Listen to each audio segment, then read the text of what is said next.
네, 지금부터 법사위의 긴급 기자회견을 하도록 하겠습니다. 먼저 기자회견에 참석하신 의원님 소개드립니다. 박은정 의원님, 그리고 저는 김영민 의원입니다. 준비된 기자회견문 낭독하도록 하겠습니다. 내란의 피해자에게 가혹하고 내란을 일으키는 가해자에게는 관대한 사법부의 이중잣대를 강력하게 규탄합니다.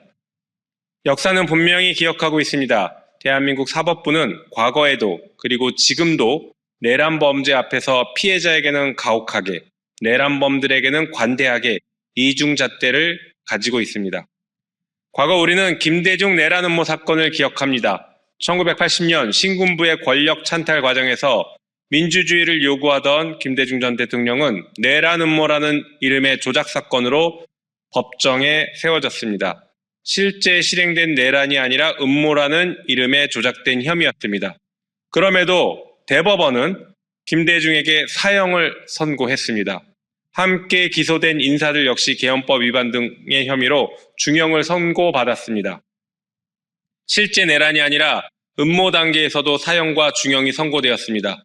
그러나 시간이 흐른 뒤 밝혀진 진실은 무엇이었습니까? 그 사건은 권력 유지를 위한 정치적 기획이었습니다. 내란의 피해자에게 내란 음모 등 혐의로 사형을 선고했던 대법원 판결은 대한민국 사법 역사에서 지울 수 없는 오점으로 남아 있습니다. 반대로 실제 군사반란과 내란을 일으킨 세력들에 대한 판결은 어땠습니까? 전두환은 내란 수괴 혐의로 1심에서 사형을 선고받았지만 항소심에서 무기징역으로 감형되고 대법원에서 그 형이 확정되었습니다. 함께 군사반란에 가담한 주요 인물들 역시 대부분 감형되거나 집행유예로 풀려났습니다. 조작했던 내란 음모에는 사형, 실제 내란을 실행한 자들에게는 감형과 관용하는 이 극명한 대비는 우리 사법부가 헌정 질서를 바라보는 태도가 얼마나 왜곡되어 있는지를 단적으로 보여줍니다.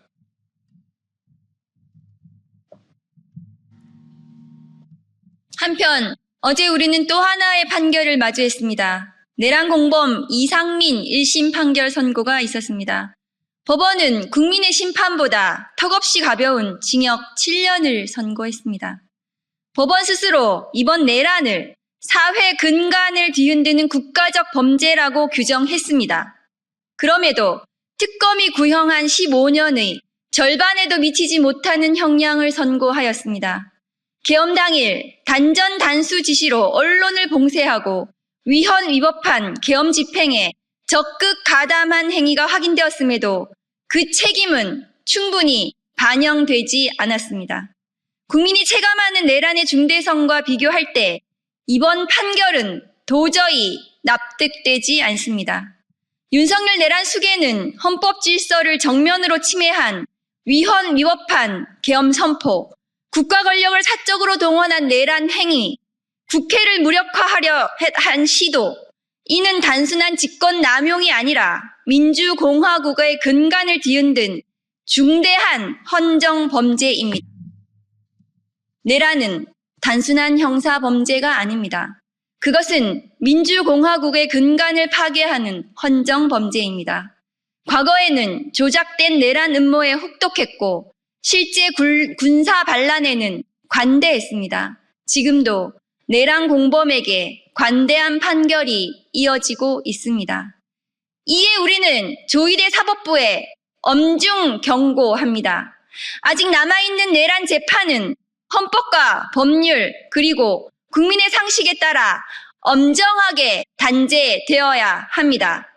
내란 범죄를 단죄해야 할 사법부가 오히려 소극적 태도로 일관한다면 국민은 사법부 역시 헌정 질서 수호의 책임에서 자유로울 수 없습니다. 결코 조희대 사법부는 내란범에게 면죄부를 주는 판결로 미래의 내란범에게 잘못된 용기를 주는 판결을 내려서는 안 됩니다.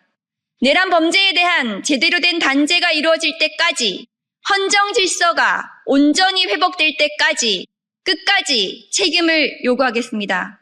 2026년 2월 13일 법제사법위원회 더불어민주당 조국혁신당 무소속 최혁진 의원 1동.